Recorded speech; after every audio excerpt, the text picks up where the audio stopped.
Good afternoon. Thanks for being so prompt back. So my name's Colin Fitzgerald. I'm Sales Director at Legal & General's Workplace Health and Protection Company. And I'm going to be leading off the session this afternoon with my colleague Fiona King coming along very shortly. So I think, first of all, Workplace Health and Protection is a new name for us, and it's indicative, actually, of our belief in total health and well-being and the totality of the benefits we provide. We are clearly a group protection provider, and predominantly we're going to be talking about disability benefits today. But what we're very, very committed to doing is making sure that we make the benefit useful and relevant to you. We know that one of the things you struggle with as employers is making sure that you've got the best mix of employee benefits and that they are relevant and you get value for money for those benefits. So we're trying to make sure in the research that we're doing at this time that we've actually got the right level of engagement with you as employers to ensure that the benefits we provide aren't just for a rainy day. They're not at the back end of the process, if you like, and they're much more engaging up front. So the products that you'll start to see coming out from Legal & General over time will very much relate to prehab, as we're calling it, and early intervention. Now, early intervention's been around a while, but we are very concerned to make sure that, especially we're hearing today about mental health and the drive of mental health issues, that what we're doing is engaging in product development that meets your need. The challenge for us as carriers is making sure that the products and services we provide you with are, of course, value for money and costed in a way that will add value to your benefits in the round. So personally, I've thoroughly enjoyed hearing the range of challenges that we've had earlier on today. In today's session, we'll talk about companies that have used their wellbeing benefits and budgets more effectively to shorten the length of absence, reduce the cost of absence, and prevent claims. And of course, that allows us to provide better, more relevant benefits for you.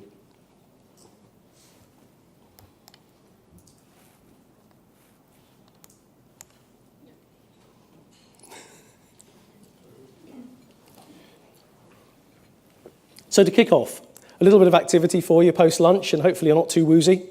So we'd like you to get onto your Slidos, those of you who are actively there. We've heard a bit about absenteeism today, and we've got a question here for you. And it's really good to see that 75% of you agree with that. The research and development that we've done so far indicates from the sample that we've been using that it's actually about 68, and that we are settling around about that level. This is good news because we've been hearing in various different types of research that actually people are getting bored with the cost of absence. I think what we've been hearing today is it's still a relevant measure for people to use. Oh. Now that I'm speaking, you're disagreeing with me. Okay. So over the next few slides, what we've got here is a slightly different take on some of the challenges that you're facing. What we're talking about here is the relationship between absence, welfare reform, and the challenges you're seeing as HR practitioners in employment law change. So what we've got here, again from the Legal & General research that we've conducted, is a couple of salutary notes. So from the left-hand side there, and under statutory sick pay, this indicates that 3/4 of the sample that we surveyed actually didn't realise that the benefit provided under statutory sick pay was less than £100. When we then pushed on to the next questions, actually, what they then told us was even after a month of absence, they would probably have to really dig in to their reserves and cut back. So sadly, that tells us that the idea of the state being there to provide is still prevalent. In terms of employment support allowance, as you can see, we're making some fairly obvious statements, but they are underpinned. So we're seeing that the benefit is harder to qualify for. We're seeing that it's reducing and it's going to be paid for less time. So in 2012, we know that benefits payable then became means tested after 12 months in payment. 2016, we know that those benefits have actually been frozen. So there's no escalation of benefits. And in 2017, actually what we're seeing is a reduction in those benefits from £5,312 per annum to £3,801. which is basically bringing it into line with job seekers' allowance. So what we've got here is really two, if you like, consistent statistics that tell us that we're under stress there. In terms of the state pension age change, the reason we've highlighted this is because clearly if you do have insured benefits, you've got to make sure that your contract is consistent with your legal obligation to pay the benefit. It's a very risky area, and you should take some advice on it. So it's just a highlight. Turning to employment law change, the reason why we flag this is that actually there have been about 9 different measures so far this year in 2016. So a Conservative administration that has been fairly passive in terms of employment law change that would affect HR and costs to business has actually been quite aggressive in this year.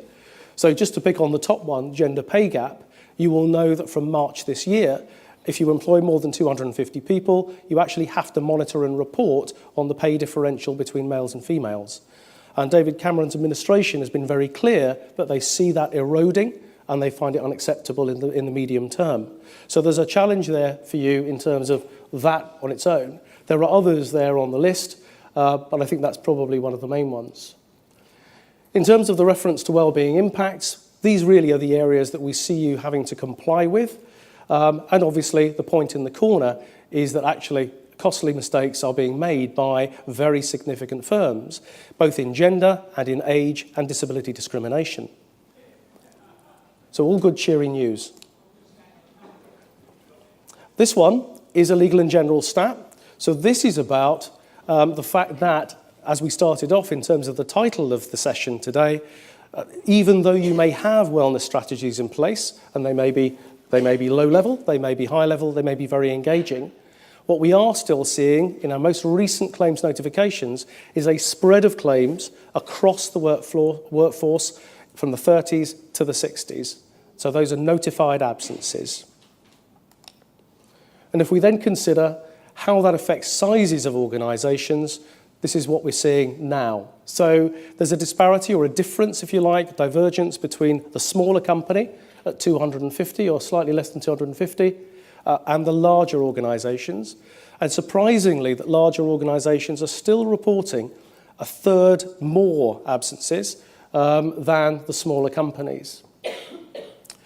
Fortunately, the average cost seems to be coming down. CIPD is reporting 554. And we actually asked, in this piece of research, we asked companies what they thought in terms of estimated costs of absence. Interestingly, as you can see on there, we got an average of 121. The smaller employers were actually quite harsh on themselves, and you can quite easily see that it's around about £5,000 rather than 55. But at the top end, actually it's closer to 300 of estimated cost of absence for direct costs. So I think what we're seeking to say in these slides is absence is an issue, and there are, if you like, there's complexity around the absence that we really need to try and get a better understanding of. And we've been hearing earlier on about the importance of making sure that you have statistics that you can use to measure.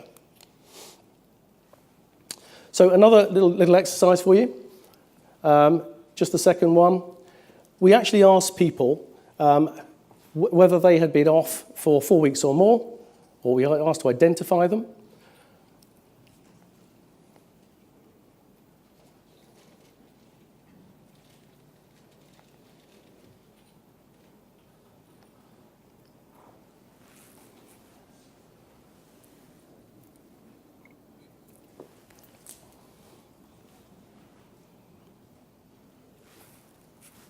Okay, we'll call time.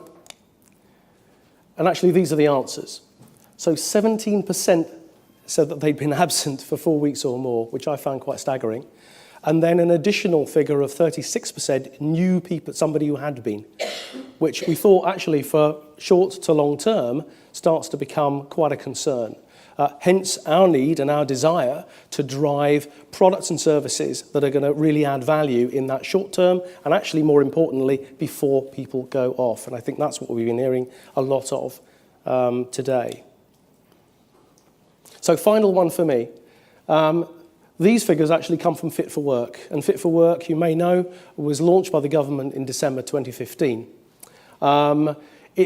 There are tons of services there that are free to access, and actually these interesting figures we thought were worth sharing with you. So with 74% of employers wanting more help with long-term absentees, we thought that that was extremely important from our point of view. The fact that so many, 63% of employees, are keen to access services to get back to work. I suppose we shouldn't be surprised, again, with the prevalence of mental health absence, that actually the next biggest difficulty was how to actually communicate with employees.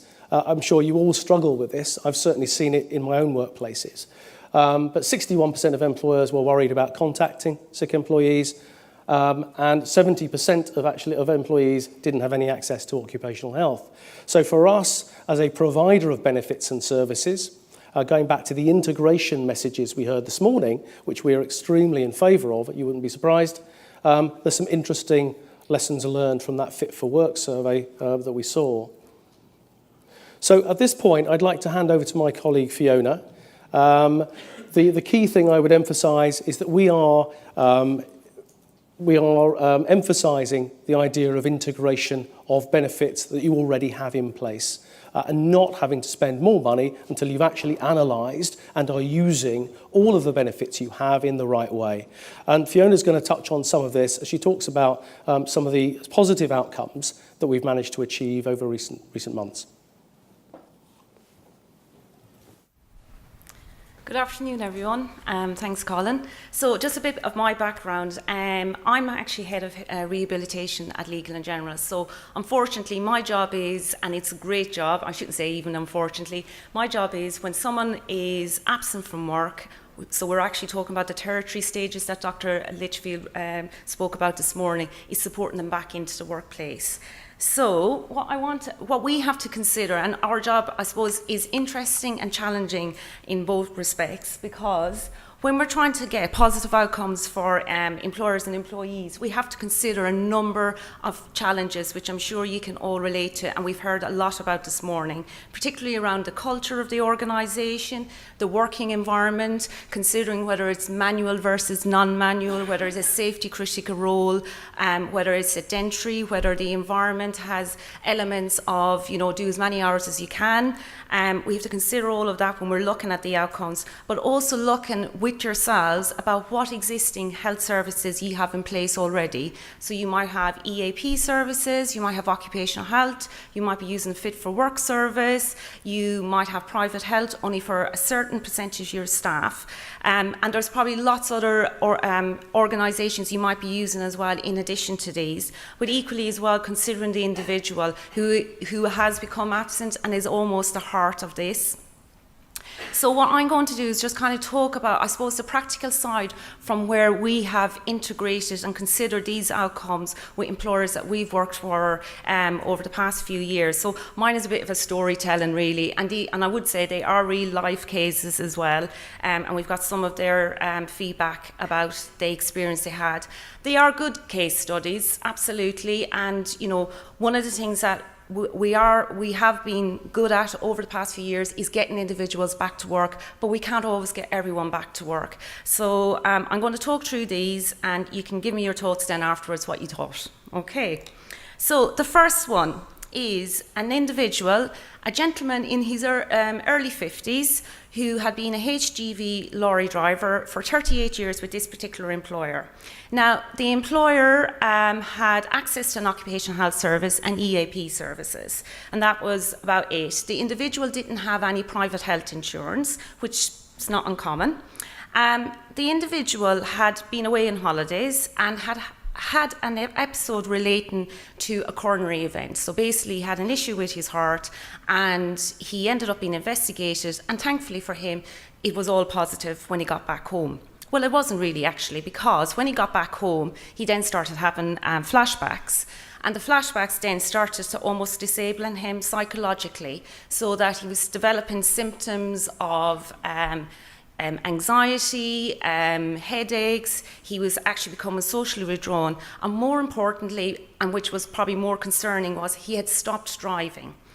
So he went, rightly so, to see his GP to get advice and support. The GP felt at that point that he was, there was an element of depression as well and anxiety, started him on some medications, and that was kind of it. He was signed off sick. So he hadn't been referred to any psychological services, and he was going to be reviewed by his GP and the Occupational Health Service. The employer at that point, the employer let Legal and General know at about 8 weeks into his absence, and we ended up then getting in contact with him in conjunction with the Occupational Health Service to see what support we could offer, because one of the things that we are able to do is to offer psychological treatment to individuals who are absent from work. And that's brilliant because we know, what do you think the average length of time to get access to NHS psychological services is in the UK? 12? Someone else said something. 4. Oh, I'd love it to be 4, but it's not. Actually, this lady is the closest. It's about 13 weeks if you're in a pretty good area. It's going to improve, hopefully, but it's still not fantastic. So at this point, he's absent from work for 8 weeks now. So we're able to make a referral into our psychological service to get him some treatment. Now, initially, he's been assessed. He needs some trauma-focused cognitive behavioural therapy, and I'm not going to try and explain that because I'm not a psychologist, and I know there's an individual in the room who is, and he'd be way better at it than I would.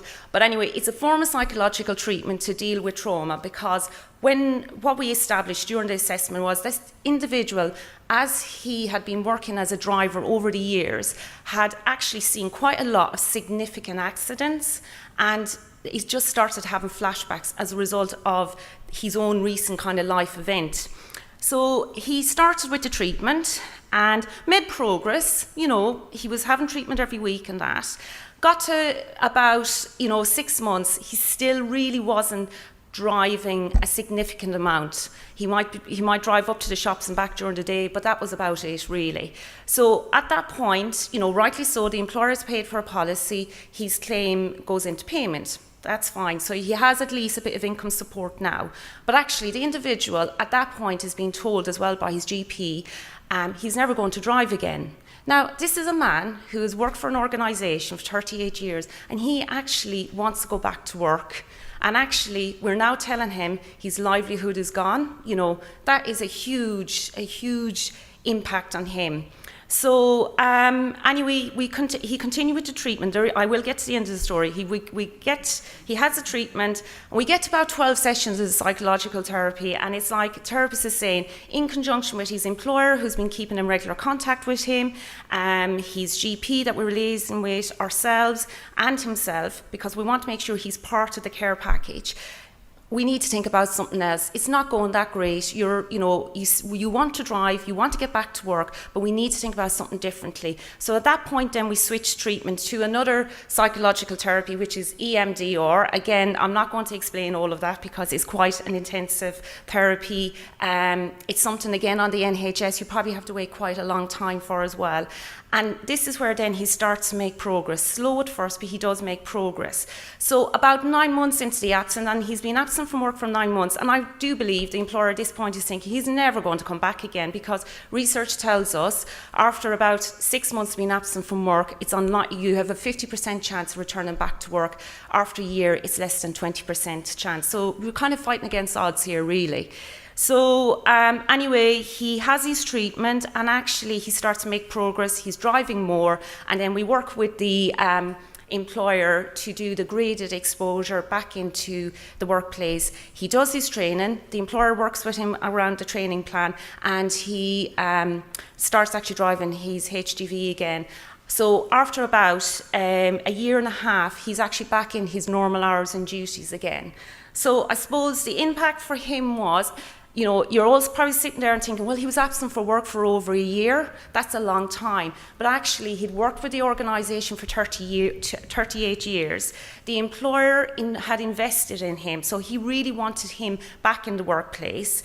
There was no extra cost for the employer to provide the rehabilitation support. And what it meant for him is he got that support a lot quicker. And we were able to support with a return to work plan. So that's great when you've got a job for someone to go back to. The next case is slightly bit different in that this individual was someone who had developed neurological symptoms, and it actually took him about 4 years before he got a full diagnosis. Now, he went off sick in 2011. He then ended up, the employer made a decision 2 years later, due to medical capability and within their own procedures and guidelines, that actually they were going to make him redundant. And that was where they came to us as an organisation and said, would we consider paying him directly so that they could actually, he would be financially supported and given that support, you know, that he can't work anymore, because he was in an IT role and he required driving as part of it, and actually his driving licence has been suspended, so he was never going to go back to that role again.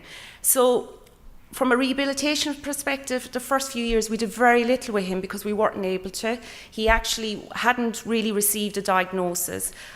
About a year ago then, we ended up getting some medical evidence that actually advised us that he had he'd now got a diagnosis and had treatment and was now making great progress. So his symptoms previously were around unable to kind of communicate for long periods of time, use his computer, he had headaches, his concentration was poor. But actually with the new medication, this had started to improve.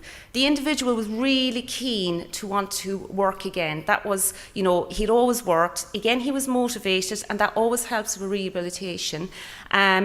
So we looked at what skills he actually had, and where we would have worked with employers before on a purely medical model like the previous one where we offered psychological support, this one was slightly different in that we looked at vocational support. So again, considering the individual's needs. So we looked at his transferable skills, we provided him with vocational support around CV training, interviewing techniques, and actually at the end of 9 months, at the end of that, he was actually able to go back into a voluntary role where he worked part-time in an IT workshop. It was something that he always liked, meddling with IT equipment. So he ended up going back into that area. Not his normal role, but for him, he had been absent from work for 4 years. But what I suppose we were able to do was enable him to look at the skills he had. Once he had improved and he got better, because he wasn't well, that we were able to support him back into a job part-time that suited him, his needs, his health needs, and his situation. And from, I suppose, from the employer's perspective, they were able to sever ties, but on the right way. You know, it wasn't like you're made redundant, goodbye. Actually, we're making redundant, but there is this support here. And they probably won't know the vocational support that we were able to provide to him 4 years on. So he's probably one of the few stats you see that goes back to work after 4 years. That's quite unusual, really. And then finally, because I can see 2 minutes now, right? Storytelling, right? Okay. So this guy, lady, I should say. This is lady, cabin crew, and this is what we love. This is what I love because it's early intervention, and the sooner you can get in, the better. We know that. Individual, and this is where I suppose I wanted to demonstrate by working with this organisation, and I see the occupational health manager down there at the back, so she can verify if I'm... So basically this is where this individual, she fractured her collarbone, quite a simple fracture. We have a relationship with them where we will contact the individuals as soon as they go off work. So the Occupational Health Service don't do the initial call, we'll do that initial call. And what we discovered with this lady, about 6 weeks into her absence, she was waiting for physio. Really simple, we were able to get her physio quickly because she had been told the waiting list was 4 weeks. So that's another 4 weeks that she potentially could be off because the likelihood she'll need between 4 and 6 sessions of treatment. So anyway, we got her physio. She had her treatment, and then what we were able to do was work with the Occupational Health Service, get her back into the workplace because they were able to then assess her needs and do the return to work plan. So that case, yeah, we were there, but actually we were very much in the background because this is a well-established organisation that has a great occupational health service, but they kind of use our support in terms of the physio. So what I would say at the end of all of that is, there is some feedback that we've had from individuals. Most people, when you speak to them, want to work. And sometimes it's around looking at the culture, is how we enable our managers to do it, is how we enable our employees and individuals who are absent from work to do it. So it's look at your services, like everyone has been saying this morning. Look at what's there, look at what you can feed into, because a lot of the area people that we work with, we work collaboratively. We don't duplicate stuff for the sake of duplicating it. If they have an occupational health service like the last case, use it. Don't, you know, so look at what you already have. Look at the culture, look at your individual needs. And that's it from me. I'm just going to hand back to Colin. We have time. Okay.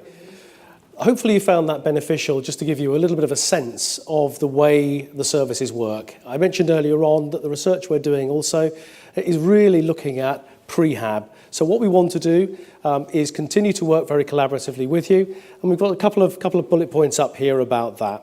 The engagement with employer right at the outset of a contract with us is extremely important to us to make sure that we've identified the full range of services that we don't duplicate.